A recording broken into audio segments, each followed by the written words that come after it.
hurtful words explode from your mouth. You're screaming, throwing things, slamming doors, things you'd never imagine doing as a Christian wife.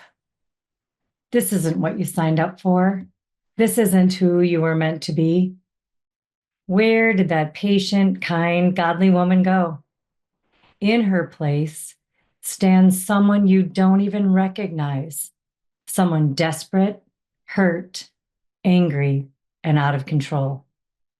I see you, I hear you, and I feel you. The shame of moments like these sit in my memory too. Frustration turned me into someone I never thought I'd be. Thankfully, I found Leslie's book, The Emotionally Destructive Marriage. While reading it, I realized that yes, I was in a destructive marriage, but so was my husband. And that reality drove me to true repentance and a letting go.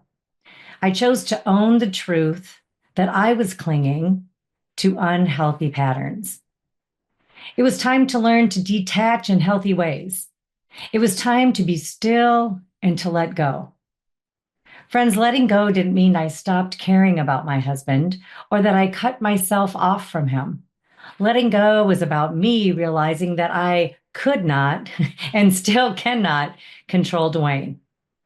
Let me guess. You're the one scheduling every counseling or coaching appointment. You make sure all the bills get paid.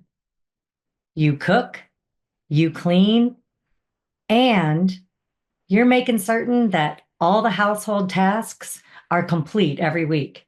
In addition, you keep track of every commitment that he makes, and when he breaks the commitment, you get angry. You're exhausted from trying to make him be the husband you need him to be, the responsible one, the engaged father, the spiritual leader, the man who keeps his word. Think about what actually is happening here. You remind him about the counseling. He says he'll go. Yet he never asks when the next appointment is. You try and discuss finances. He shuts down. You bring up the kids. He says you're a nag. And there you are, getting more frustrated. You seek to control the situation.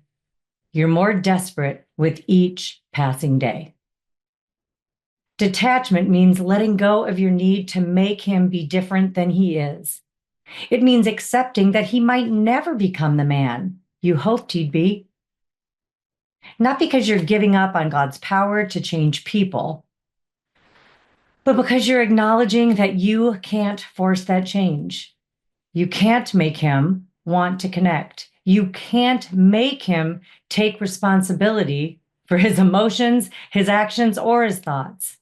And you can't make him keep his word. Detachment isn't about becoming cold or uncaring. It's about facing the reality instead of living in denial. It's about saying, I will no longer exhaust myself trying to make you be someone you choose not to be. It means ending the cycle of hoping, pushing, getting angry, feeling guilty, and then hoping again. What if instead of tracking his every move and mood, you focus on your own peace? What if instead of trying to force him into counseling or coaching, you went alone to work on yourself? What if instead of reminding him of every responsibility he's dropping, you simply took care of what you can and let the rest fall where it may? I know, believe me, I know it's hard, but so is what you're currently doing. This is what real freedom looks like. Not freedom from your marriage, but freedom from the exhausting cycle of trying to control what you can't control. It's about finding your center in God rather than in your spouse's next move. It's about becoming your whole self, even if your marriage stays broken. Because here's the truth. When we stop trying to force the outcome, we make space for God to work.